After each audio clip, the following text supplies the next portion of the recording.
Olá, meus irmãos, sejam todos bem-vindos para mais um dia de leitura da Bíblia. Estamos aí no nosso desafio de lermos a Bíblia toda em um ano. E a leitura de hoje é Juízes capítulo 17 a 19.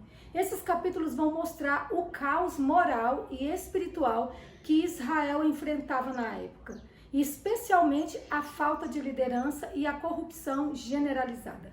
Então vamos pedir a bênção do Senhor para a nossa leitura?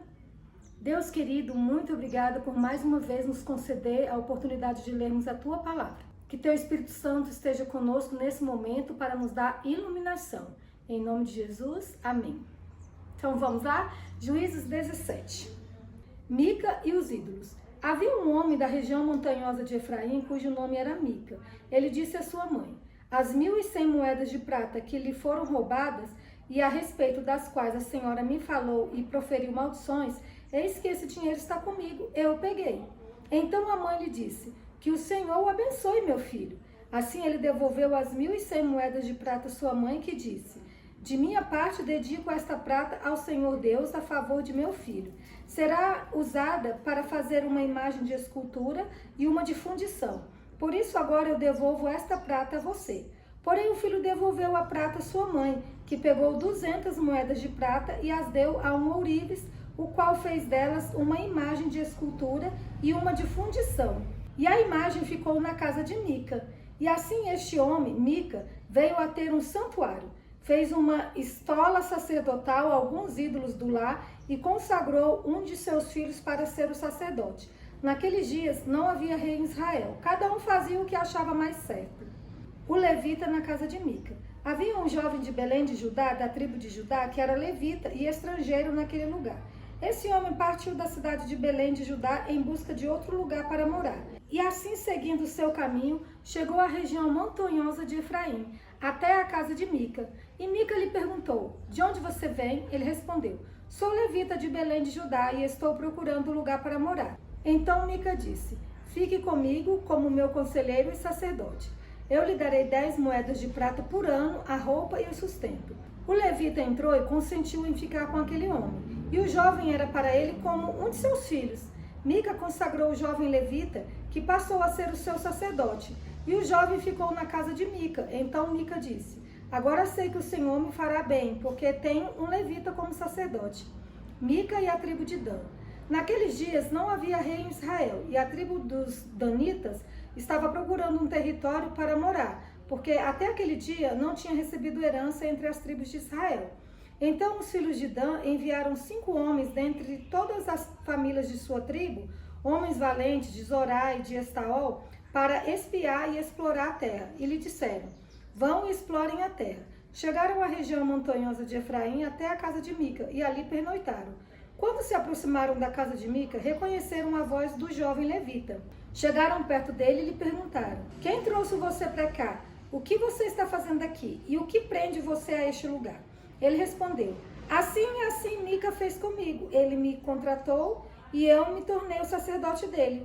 E eles lhe disseram: então, por favor, consulte a Deus para que saibamos se o caminho que seguimos irá prosperar. O sacerdote respondeu: vão em paz. O caminho de vocês está sob as vistas do Senhor. Os 5 homens partiram e chegaram a Laís. Viram que o povo daquele lugar vivia em segurança segundo o costume dos sidônios, em paz e sem desconfiar de nada. Nenhuma autoridade havia que por qualquer coisa os oprimisse. Moravam longe dos sidônios e não tinham contato com outros povos. Então os 5 homens voltaram a seus irmãos em Zorá e Estaol. E esses irmãos lhes perguntaram: e então, o que nos dizem? Eles responderam: preparem-se e vamos atacá-los, porque examinamos a terra e eis que é muito boa. Vão ficar aí parados? Vão depressa e ocupem aquela terra. Quando chegarem lá, vão encontrar um povo que não desconfia de nada. A terra é ampla e Deus a está entregando nas mãos de vocês. É um lugar que não falta nada do que existe na terra. Então partiram dali, do meio da tribo dos Danitas, de Zorá e de Estaol, 600 homens armados com as suas armas de guerra. Subiram e acamparam em Kiriat Jearim, em Judá. Por isso aquele lugar é chamado de Manedã, até o dia de hoje. Fica a oeste de Kiriat Jearim. Dali foram para a região montanhosa de Efraim e chegaram à casa de Mica. Os 5 homens que foram espiar a terra de Laís disseram a seus irmãos: vocês sabiam que em uma daquelas casas há uma estola sacerdotal, alguns ídolos do lar, uma imagem de escultura e uma de fundição? Decidam, pois, o que vão fazer.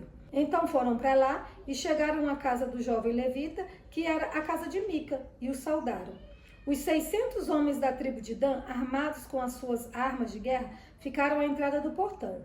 Porém, os 5 homens que tinham ido espiar a terra entraram na casa e apanharam a imagem de escultura, a estola sacerdotal, os ídolos do lar e a imagem de fundição, enquanto o sacerdote estava em pé à entrada do portão, com os 600 homens que estavam armados com as armas de guerra.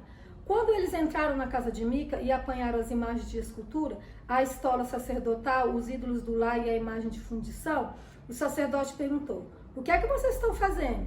Eles responderam: fique calado, não diga nada a ninguém, venha conosco e seja o nosso conselheiro e sacerdote.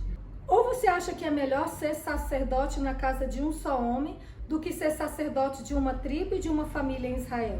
O sacerdote ficou contente, pegou a estola sacerdotal, os ídolos do lar e a imagem de escultura e entrou no meio do povo. Eles deram meia volta e partiram, não sem antes colocar diante de si as crianças, o gado e os seus bens. Quando eles já estavam longe da casa de Mica, os vizinhos deste se reuniram e foram atrás dos filhos de Dan. Eles gritaram para os filhos de Dan, que voltando-se perguntaram a Mica: o que é que você quer? Por que você convocou todo esse povo? Mica respondeu: vocês pegaram os deuses que eu fiz e também o meu sacerdote e foram embora. O que sobrou para mim? E vocês ainda me perguntam: o que é que você quer? Porém os filhos de Dan lhe disseram: seria melhor você ficar calado, porque senão alguns dos nossos homens poderiam ficar irritados e acabariam atacando você. Nesse caso, perderiam a vida você e os da sua casa. Assim os filhos de Dan seguiram o seu caminho. E Mica, vendo que eram mais fortes do que ele, deu meia volta e foi para casa. Os homens de Dan levaram as coisas que Mica havia feito e também o sacerdote dele. E foram a Laís, a um povo que vivia em paz e sem desconfiar de nada. Mataram os moradores a fio da espada e queimaram a cidade. Não houve ninguém que os livrasse, porque moravam longe de Sidom e não tinham contato com outros povos. A cidade ficava no vale junto a Bet-Reob. Os filhos de Dan reedificaram a cidade e passaram a morar nela. E lhe chamaram Dan, segundo o nome de Dan, seu pai, que era filho de Israel. Porém, no passado, o nome dessa cidade era Laís. Os filhos de Dan levantaram para si aquela imagem de escultura. E Jonatas, filho de Gerson e neto de Moisés, ele e seus filhos foram sacerdotes da tribo dos Danitas até o dia do cativeiro do povo. Assim, pois, a imagem de escultura feita por Mica ficou entre eles durante todo o tempo em que a casa de Deus esteve em Siló. O levita e a sua concubina. Naqueles dias em que não havia rei em Israel, houve um homem levita que, peregrinando nos lados da região montanhosa de Efraim, tomou para si uma concubina de Belém de Judá. Porém, ela se irritou com ele e, deixando-o, voltou para a casa de seu pai em Belém de Judá, onde ficou durante uns 4 meses. Seu marido, levando consigo seu servo e 2 jumentos, foi atrás dela para tentar convencê-la a voltar. Ela o fez entrar na casa de seu pai. Este, quando viu o levita, saiu alegre a recebê-lo. O sogro, o pai da moça, convenceu o levita a ficar com ele durante 3 dias. Comeram, beberam e o casal se alojou ali. No 4º dia, madrugaram e se levantaram para partir. Mas o pai da moça disse a seu genro: coma alguma coisa para você ter mais força para a viagem. Depois disso, vocês podem ir embora. Os dois se sentaram, comeram e beberam juntos. Então o pai da moça disse ao homem: por favor, fique aqui mais uma noite e alegre seu coração. Quando o homem se levantou para partir, o seu sogro insistiu para que ficasse e ele mais uma vez pernoitou ali. No 5º dia, ele se levantou de madrugada para partir, mas o pai da moça lhe disse: coma alguma coisa, fiquem até o entardecer. E ambos comeram juntos. Então o homem se levantou para partir, ele, a sua concubina e o seu servo. Mas o sogro dele, o pai da moça, lhe disse: olhe, está ficando tarde e a noite vem chegando. Passe mais uma noite aqui. Este dia já está acabando. Passe aqui a noite e alegre seu coração.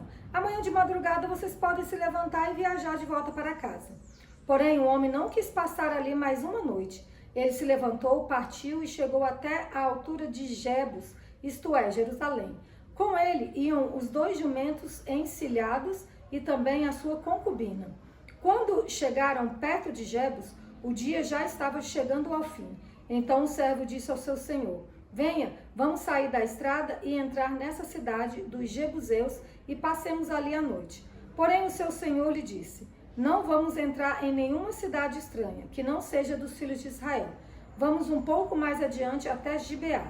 E continuou: venha, vamos a um desses lugares e pernoitemos em Gibeá ou em Ramá. Assim passaram adiante e continuaram a viagem. E o sol se pôs quando chegaram a Gibeá, que pertence a Benjamim. Saíram da estrada para entrar em Gibeá, a fim de nela passarem a noite. O levita entrou e se sentou na praça da cidade, porque não houve quem os recolhesse em casa para ali pernoitarem. Eis que ao anoitecer, um homem velho estava voltando do seu trabalho no campo. Ele era da região montanhosa de Efraim, mas morava em Gibeá. Os outros habitantes do lugar eram benjamitas. Quando o velho ergueu os olhos e viu o viajante na praça da cidade, perguntou: para onde você está indo e de onde você vem? O levita respondeu: estamos viajando de Belém de Judá para os lados da região montanhosa de Efraim, de onde sou. Fui a Belém de Judá e agora estou de viagem para a casa do Senhor. Ninguém me recebeu em sua casa, embora tenhamos palha e pasto para os nossos jumentos e também pão e vinho para mim, e para esta sua serva e para o moço que vem com estes seus servos. Não nos falta nada. Então o velho disse: que a paz esteja com você. Tudo o que lhe vier a faltar, fique a meu encargo. Só não passem a noite na praça. Ele os levou para sua casa e deu pasto aos jumentos. Depois de lavarem os pés, comeram e beberam. Enquanto eles se alegravam, eis que os homens daquela cidade, homens malignos, cercaram a casa e começaram a bater na porta. E disseram ao velho, dono da casa: tragam para fora o homem que entrou em sua casa para que abusemos dele. O dono da casa saiu para falar com eles e disse: não, meus irmãos, não façam essa maldade. Já que o homem está em minha casa, não façam uma loucura dessas. Vejam, aqui estão a minha filha virgem e a concubina dele. Vou pôr as duas para fora e vocês poderão abusar delas e fazer o que bem quiserem. Mas não façam uma loucura dessas com este homem. Porém, aqueles homens não o quiseram ouvir.